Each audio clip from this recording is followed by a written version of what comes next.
সাবেক এমপির বাসায় চাঁদাবাজির অভিযোগে গ্রেফতার বৈষম্যবিরোধী ছাত্র আন্দোলনের বহিষ্কৃত নেতা রিয়াদের বাসা থেকে 2,25,00,000 টাকার চেক জব্দের তথ্য নিশ্চিত করেছে ঢাকা মহানগর পুলিশ। বুধবার ডিএমপির গণমাধ্যম ও জনসংযোগ বিভাগের উপকমিশনার মোহাম্মদ তালেবুর রহমান আরও জানান, 24 ঘণ্টায় সাঁড়াশি অভিযানে রাজধানীতে 186 জনকে গ্রেফতার করা হয়েছে। নাদিয়া শারমিন জানাচ্ছেন বিস্তারিত। গত 26 জুলাই রাজধানীর গুলশান 2 নম্বরে আওয়ামী লীগের সাবেক এমপি শাম্মী আহমেদের বাড়িতে চাঁদার দ্বিতীয় দফা টাকা আনতে গিয়ে গ্রেফতার হন বৈষম্য বিরোধী ছাত্র আন্দোলনের 3 নেতা সহ 5 জন।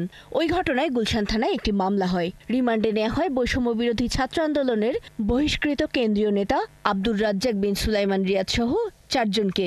এরপর তাদের কাছ থেকে জিজ্ঞাসাবাদে পাওয়া তথ্যের ভিত্তিতে গত সোমবার রাতে রিয়াদের নাখালপাড়ার বাসায় 2,25,00,000 টাকার 4টি চেক উদ্ধার করা হয়। মেলে প্রায় 20 লাখ টাকার এফডিআর এর নথিও।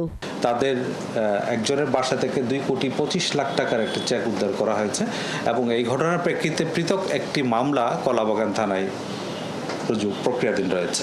আমরা যে সম্ভাব্য কারণগুলো এবং এখানে যারা জড়িত ছিল তারা ব্যতীত আর অন্য কেউ আছে কিনা সেটাও আমরা তদন্ত করে দেখছি। এদিকে এসবি সতর্কতা জানিয়ে দেয়া চিঠি পাওয়ার তথ্য নিশ্চিত না করলেও সবসময়ই ডিএমপি যে কোনো নাশকতার বিরুদ্ধে সতর্ক বলে জানান এই কর্মকর্তা। আমরা যে কোনো সময় সতর্ক রয়েছি, যে কোনো অরাজক পরিস্থিতি মোকাবেলা করার জন্য ডিএমপি তার পূর্ণাঙ্গ সক্ষমতা নিয়ে কাজ করছে। এই ক্ষেত্রে যদি কেউ আইনশৃঙ্খলা অবনতি করার চেষ্টা করে সেটা আমরা অবশ্যই আইনানুগভাবে মোকাবেলা করব।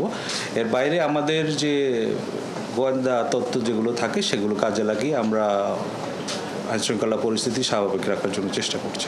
তার দাবি গত 6 মাসের অপরাধ সুযোগ স্থিতিশীল রয়েছে।